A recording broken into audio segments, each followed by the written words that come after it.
بالله من الشيطان الرجيم ببركة بسم الله الرحمن الرحيم إن الدين عند الله الإسلام صدق الله المولانا العظيم يا رسول الله انظر حالنا يا حبيب الله اسمع قالنا یا شہید کربلا دافع کرب و بلا گل رخا شہزادہ گلگوں قبا امداد غوث اعظم بمن بے سرو ساما مدد قبلہ دی مدد کعبہ ایما مدد سربراہ شاہ کریمہ دستگیرہ اشرفہ حرمت روح پیمبر ایک نظر کن سویبا قادریم نعرہ غوث اعظم زنم دمز شیخ احمد رضا خاں قطب عالم زنم دیار عشق میں اپنا مقام پیدا کر نیا زمانہ نئے صبح و شام پیدا کر خدا گر دل فطرت شناس دے تجھ کو سکوت لالاؤ گل سے کلام پیدا کر میرا طریق امیری نہیں فقیری ہے خودی نہ بیچ غریبی میں نام پیدا کر خودی نہ بیچ غریبی میں نام پیدا کر حضرات سر شام سے لے کر رات کے اس آخری حصے تک آپ یہاں بیٹھے ہیں آپ سب خوش قسمت ہیں مقدر سے ایسی محفلیں ملا کرتی ہیں ورنہ سونے والے سو رہے ہوں گے آرام کرنے والے گرم بستروں پر چین اور قرار کی سانس لے رہے ہوں گے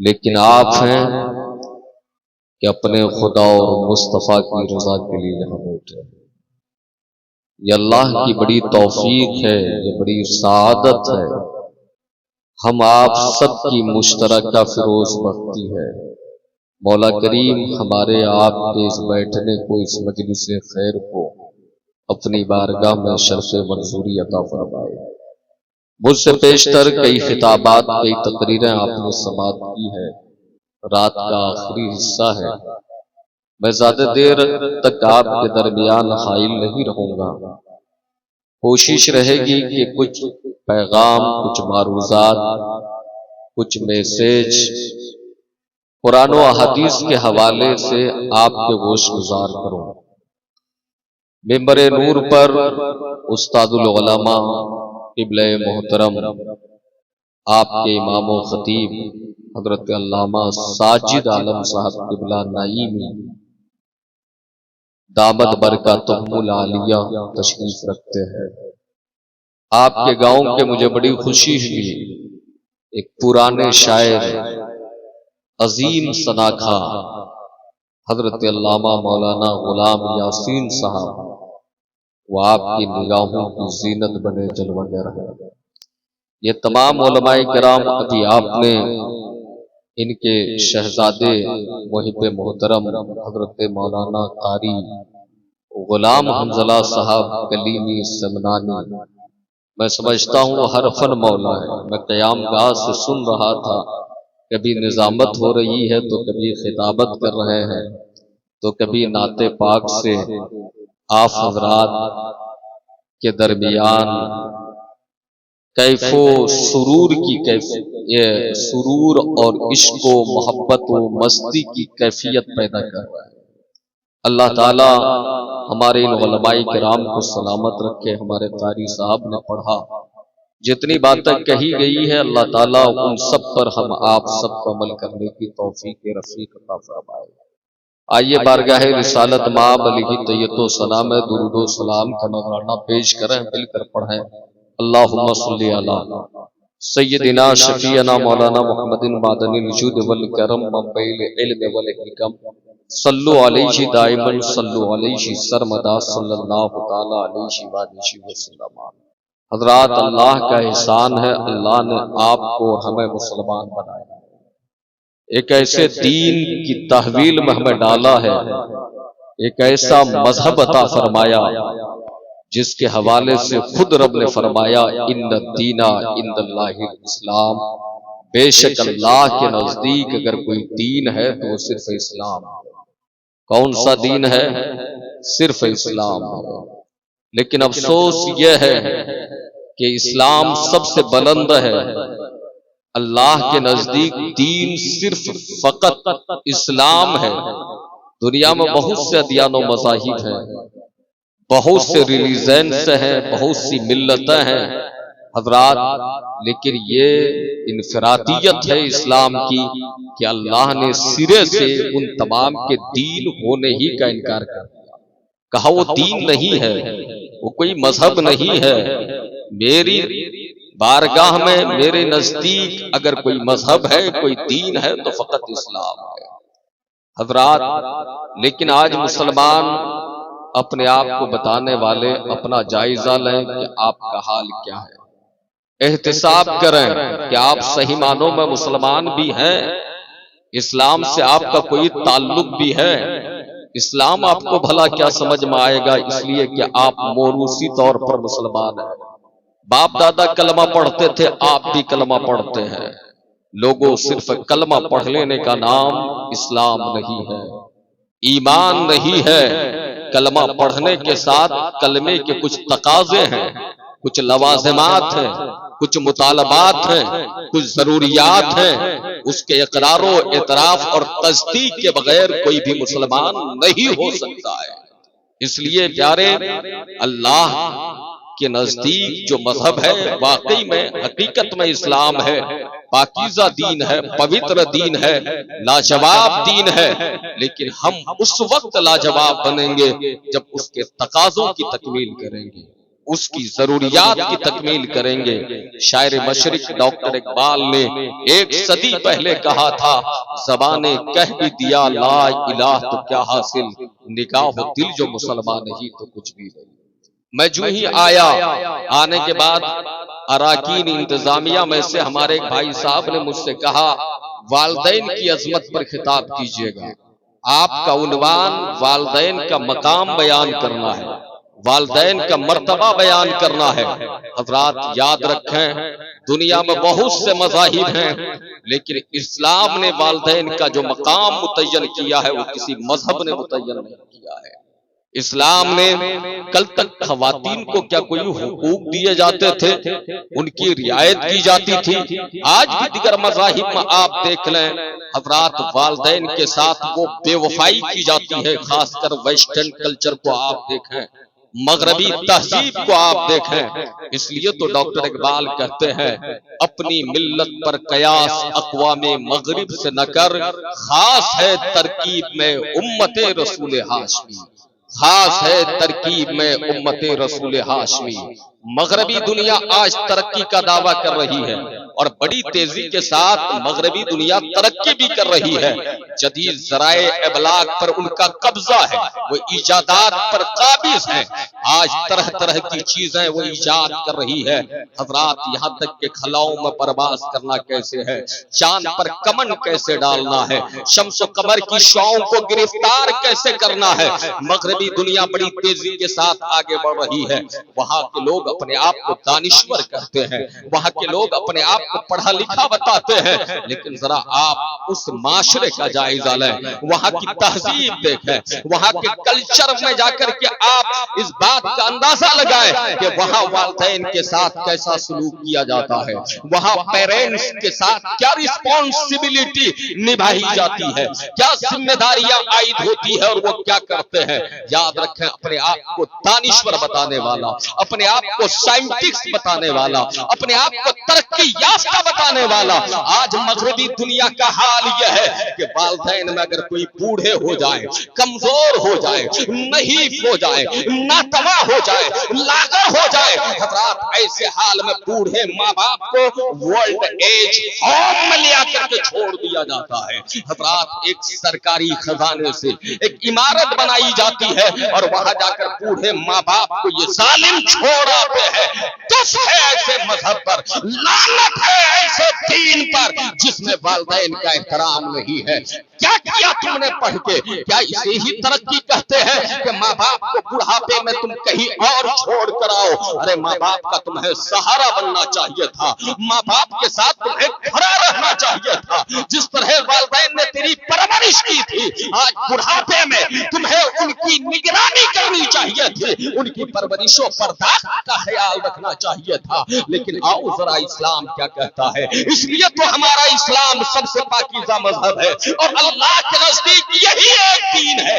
اسلام کہتا ہے، اسلام کہتا ہے وَكُلُّهُمَا قَوْلًا كَرِيمًا، یعنی اپنے والدین کے ساتھ اچھی باتیں کیا کرو، حسن سلوک کیا کرو۔ اسلام کہتا ہے وَلَا تَقُل لَّهُمَا وَلَا تَنْهَرْهُمَا، یعنی اپنے والدین کو چھڑکو مت، اپنے والدین کو اف تک نہ کہو۔ حضرات آیت کریمہ کا مفہوم یہ ہے، بلکہ حق تو یہ ہے کہ اسلام نے ہمیں پیغام دیا۔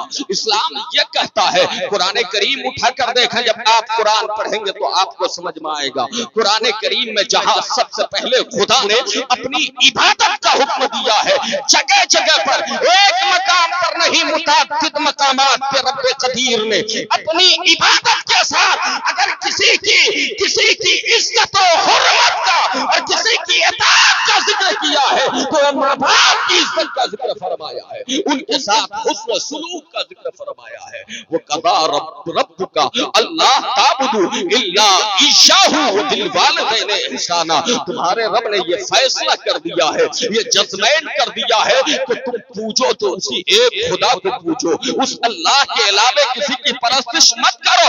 اس کے بعد آپ دیکھیں آیت کا دوسرا جز کیا ہے، وبالوالدین احسانا، اپنے والدین کے ساتھ حسن سلوک کرو، اپنے والدین کے ساتھ اچھا برتاؤ کرو، اپنے والدین کے ساتھ پریم کرو، اپنے والدین کے ساتھ محبت کرو۔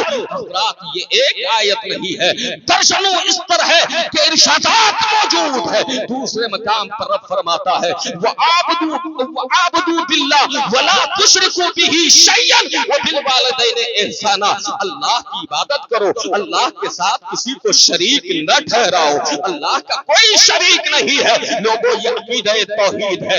اس کے بعد رب نے عقیدہ توحید سمجھانے کے بعد فرمایا اپنے والدین کے ساتھ حسن سلوک کرو، والدین کی عزت و احترام کا خیال رکھو، ان کی قدر و قیمت کو سمجھو، ان کا وجود کسی دیمت سے کم نہیں ہے، غنیمت جانو کہ وہ تمہارے درمیان موجود ہے۔ اسلام یہ کہتا ہے، اسلام تو ہمیں یہ پیغام دیتا ہے، جب تم کبھی دعا کیا کرو، ہمارے علماء فرماتے ہیں اگر دعا میں والدین کو خیال نہ رکھا جائے، والدین کے لیے مغفرت کی دعا نہ کی جائے تو دعا قبول نہیں ہوتی ہے۔ اگر دعاؤں کی قبولیت چاہتے ہو، منظور کرانا چاہتے ہو تو جہاں اپنے لیے بہت کچھ مانگتے ہو وہی دعا میں یہ کہا کرو وَقُلْ رَبِّ ارْحَمْهُمَا كَمَا رَبَّيَانِي صَغِيرًا، اللہ کہتا ہے تم اپنی دعا میں کہو اے اللہ میرے والدین پر، میرے باپ پر، فادر اینڈ مدر پر، میرے پیرنٹس پر، میرے والدین پر ایسے ہی رحم فرما،